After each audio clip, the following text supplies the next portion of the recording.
It is our fourth Greek piece, number 36, titled The Grave Stele of Hegeso.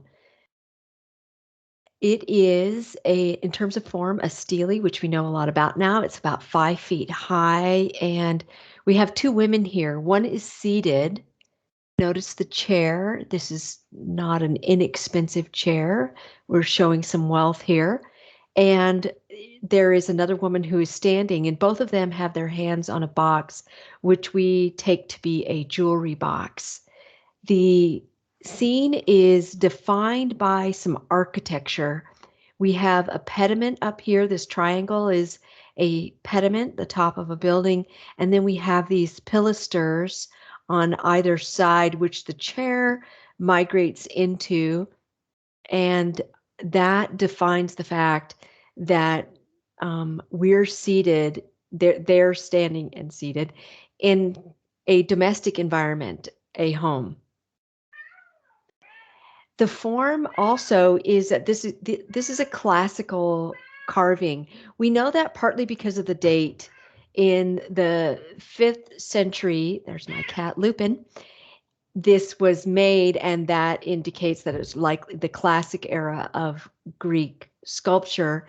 And then, like our Ergostines from the Parthenon frieze, there is low relief going on, although we talked about this seems like high relief also at times. Uh, but the humans here have perfect form. There's some contrappostos. You see this knee moved here, and you can see the knee of the slave is moved. Um, but it's pretty balanced. They're not doing wild gyrations. So classic sculpture. The function of this is that it's a grave marker for the daughter of Proxenos. It's a funerary monument, and it would have been placed in a graveyard just outside of the Agora in Athens. Um, we know this is true because right here on the pediment, it says, gosh, the exact words are something, Hegeso, daughter of Proxenos. And here it is. This is a copy, but this is what it would have, where it was found in its original, in situ, we call that, the original location. And we know that this is a domestic scene because I already noted that the architecture, the pediment, and the pilaster on either side, and because she is seated in a chair, we know takes place inside the house. But the question is, one of the questions we have is, who is this person? We know this is Hegeso. That standing girl is a slave.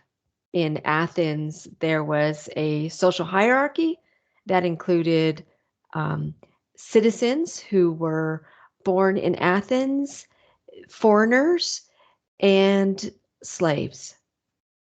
And for context here, it would not have been good in any culture, of course, to be a slave, but slaves in Greece were owned both by the government either by the government or by private parties.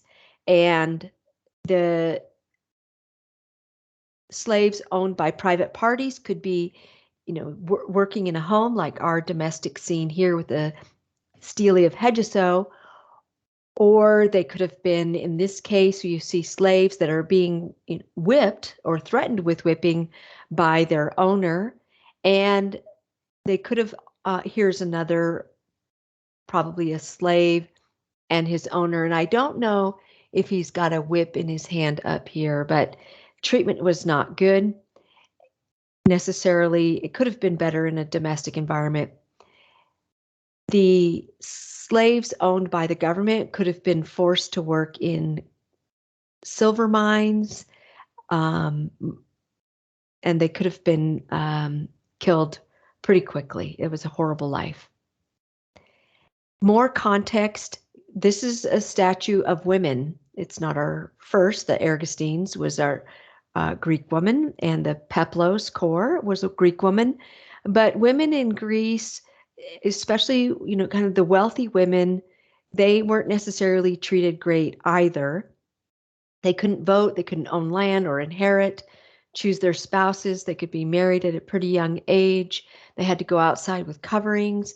They could not appear in the court of law as witnesses or represent themselves. So, women in Athens, despite the fact that we see this is a grave stealing for a daughter, women in Athens were not, definitely not equal. All right, that's our grave stele of Hegeso.